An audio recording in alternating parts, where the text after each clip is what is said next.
નાસિરનગર slum વસાહતના ડિમોલેશનથી અસરગ્રસ્ત પરિવારોને વૈકલ્પિક આવાસ ફાળવવાની માંગ સાથે આજે central zone SMC office Mughlisara ખાતે ધરણા કાર્યક્રમ યોજાયો હતો. સુરત શહેર કોંગ્રેસ સમિતિના પ્રમુખ વિપુલભાઈ ઉધનાવાલાના પૂર્વ કોર્પોરેટર અસલમ સાયકલવાલા નેતૃત્વમાં યોજાયેલા કાર્યક્રમમાં મોટી સંખ્યામાં અસરગ્રસ્ત પરિવારો, કોંગ્રેસના આગેવાનો અને કાર્યકરો ઉપસ્થિત રહ્યા હતા. ધરણા દરમિયાન રજૂઆત કરવામાં આવી હતી કે નાસિરનગર સ્લમ વસાહતમાં રહેતા અનેક પરિવારો ડિમોલિશન બાદ રહેઠાણની ગંભીર સમસ્યાનો સામનો કરી રહ્યા છે.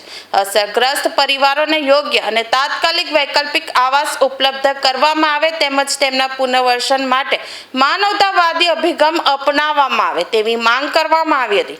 વિરોધ કાર્યક્રમ દરમિયાન કાર્યકરોએ તંત્ર સામે સૂત્રોચ્ચાર કરી પોતાની માંગણીઓ અંગે અવાજ ઉઠાવ્યો હતો. આગેવાનોનું કહેવું હતું કે અસરગ્રસ્ત પરિવારોને ન્યાય મળે અને તેમને કાયમી આવાસની વ્યવસ્થા કરવામાં આવે તે માટે સતત લડત ચાલુ રાખવામાં આવશે.